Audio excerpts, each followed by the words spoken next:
Hello guys and welcome to the long-awaited series called Thinking Like Rixy, and this is basically the series where I'm going to take a clip where I concede a goal and I'm going to analyse it for you guys. You've been wanting it for a long time, I've promised it for a long time, and now I've finally sat down, edited it for about 2 hours just to try and get the right clips for you. Anyway, let's jump straight into it. So as you can see here, this is a situation, it's from a corner, and I have marked all the main threats throughout the video in red, just so you guys know straight away. As you can see, there's 3 guys in the box and 1 guy approaching the box. They are all marked in red. No one else is marked on the actual screen because there's not actually anyone that's actually threatened. I'm going to break down each one of the players' runs and what their possibilities are that they can do. So first onto the front post, so you can see here I've now marked it just him in red, and we're going to go see what he could do. So he could either make the run to the short pass, or he could even make a run into front post. I very doubt that he's going to do the front post run. He's not exactly the tallest of players, and there's also a guy there that's going to be marking him. So he doesn't really have much chance of actually closing down that guy and getting the header off.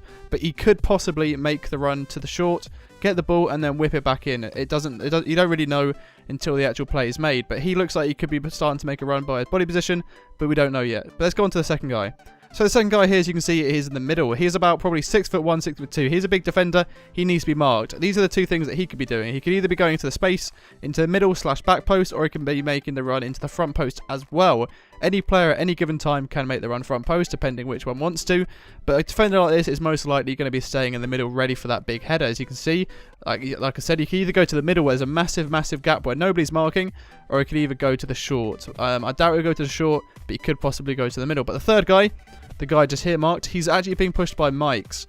And the run that he could be making, it looks like he's going to be making the run into the front post. I've only marked him front post because of his body position. As you can see from his body position, he's not standing still. He's literally running at the moment, preparing to run. He's ran into the box, and he might be getting the call at this stage to be coming front post. And you know that you really need to mark him, and somebody needs to follow him. So what we'd want to do, as you can see the guy out on our left back position in blue, where he's got the blue marker above his head. He wants to be closing down this short space, which I don't think he does in the end. He wants to be going to short. He wants to be basically covering it, blocking it out so they can't do the short pass.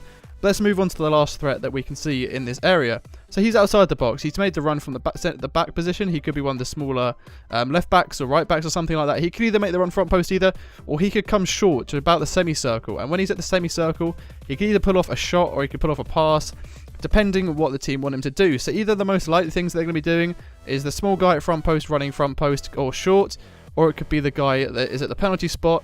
I call this guy the third guy because obviously he's the third guy away from me. So I'd refer to him as my team as the third guy if I'm making call-outs. And this is what actually happens.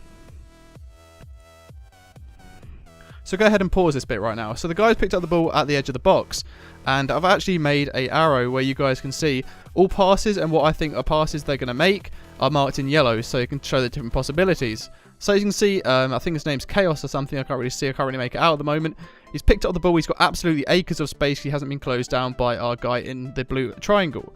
So he's obviously going to try and either chip the ball to the big guy in the centre, which is the centre back. He could either make the header to the back post, or he can make it to the front post. He won't make it to the front post for the reason being, you can see my positioning is telling me to be at the front post, and there is actually a defender at the front post as well. He can either make the header at the back post, which is probably the more likely thing to do, for the reason being that simple EU isn't actually on the post, he's actually the wrong side of the post. But this is probably one of the highest possibilities of what they are actually going to do. And we're going to go ahead and look at some of the other formations or the other setups they could do. So you can either make the pass to the guy at the edge of the box who was the 4th man. I called him the edge of the box guy in the initial setup. He could either make the run to hit the ball basically from that position. He could either just strike it. I'll show you guys the lines in a second to where he possibly could go. Or he could either set up another pass. Like you can see here, there's a guy running towards the penalty spot as well. If this guy picks up the ball on the edge of the area, he can lay it off to the penalty spot. He could either shoot to my left, he could shoot to my right, or he could basically just first time shot it, which is absolute hell for goalkeepers. If you're a goalkeeper, you would know that. But anyway, I'm going to show you the arrows now. The most likely thing that he is going to do is basically going to be shooting from this position.